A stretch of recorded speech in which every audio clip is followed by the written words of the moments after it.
Добър вечер. Казвам се Тони, баща съм на дете с аутизъм, който вече е на 10 години. И просто реших да почна да споделям опита си, защото виждам, че страшно много родители се притесняват прекалено много и оттам допускат грешки, каквито сами аз съм допускал назад във времето. Не, че сега не допускам, но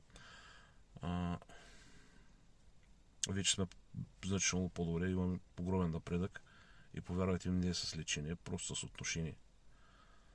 Мисълта ми и по-скоро препоръка или просто да кажа, че за младите родители, които те първо научават такова нещо, е стресиращо. А, за момент се отчуждавате един от друг с съпругата си. Има лека паника. Важното е тази паника да спре на време, защото в моя случай лично аз, не говоря за жена ми, съм допускал груби грешки в продължение на повече от година и половина след диагнозата, когато беше на 2 години.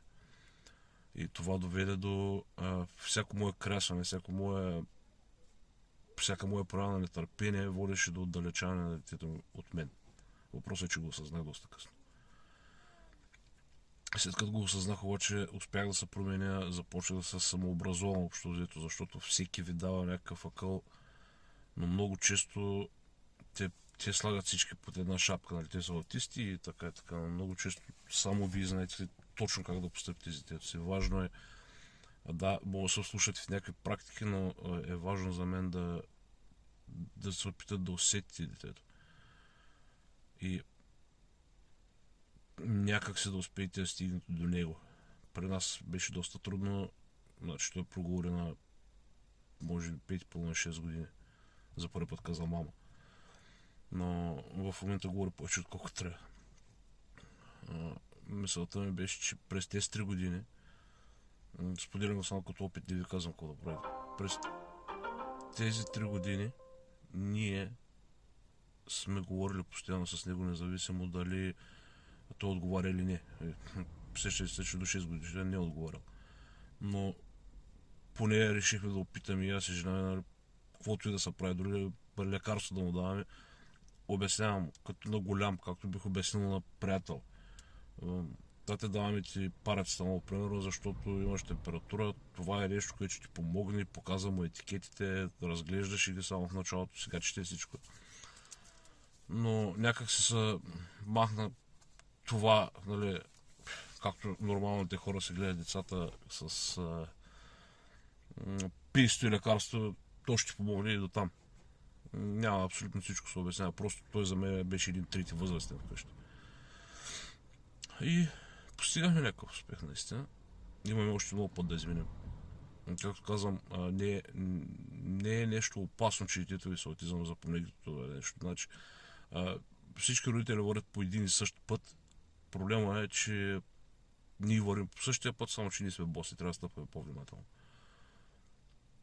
Имайте повече доверие един на друг като двойка и за бащите, които се напускат такива семейства или респективно за майките, няма как да имате адмирация от мене. Трябва да сте заедно, когато сте заедно, първо да се подкрепяте, второ, дори да имат някакъв спор, този спор не трябва да бъде в присъствието на детето, защото те са високо сензитивни. Те усещат, когато си ядосан, те усещат, когато нещо те е натоварило. И просто заради това, че детето ми аутизъм по един път, че не се обичаме повече с жена, и втори път, че се научихме да приемаме нещата много по-лесно, да не ги правим на голям проблем и просто да продължаваме напред. И все още сме така и надявам се така да бъдем до края. Та мисълта ми, просто не се притеснявайте. Слушайте себе си като родители. Майка ми ще гледа този клип и ще ми се разсърди, но аз лично не слушах и ние. Страшно много хора ти дават такъв. Страшно много приятели идват, шибнем от ваша марата, той ще се оправи. Няма как да стане така. Няма как да стане и брат ми идва вкъщи и той разбра, че не е това проблема. Но в край на краища ни останахме аз и жена ми и имам 3-4 много добри приятели, които са още около мене. Всички останали просто стъпка по стъпка малко по малко изчезват от живота ти, което реално погледнат не е загуба, защото те, ако ти бяха истински приятели, няма да изчезнат. И е по-добре, защото рано или късно такива хора ще предадат. Да, в момента има малък кръг от приятели, но важното е, че детето успява да прогресира много добре напред. Има огромен напредък в говора. Да, вярно е, ние сме в Англия, той говори на английски, но почва да говори на български. Аз знам, че разбира български, защото показва съдържанието, че не разбира, когато говори. Та, общо взето и първото видео, което правя, и мисля да продължа да правя като серийки с дадени ситуации, през които сме минавали.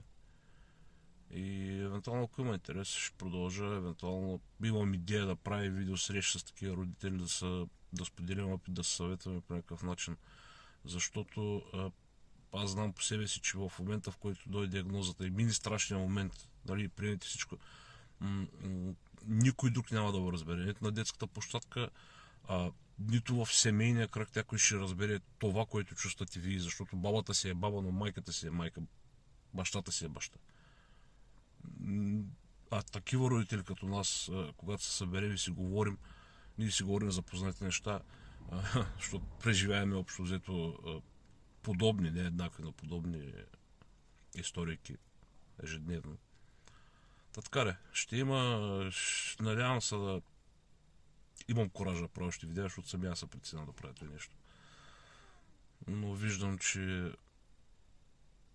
има хора, които наистина просто позволяват се да тръгнат по объркването с лечения. Те с лечения аз лично не ги одобрявам. Аз не мога да се представя си вкарам детето в барокамера. Или да му слагат стволови клетки или тем подобни неща, като в края краища, ако някой им посочи един, който се оправил перманентно от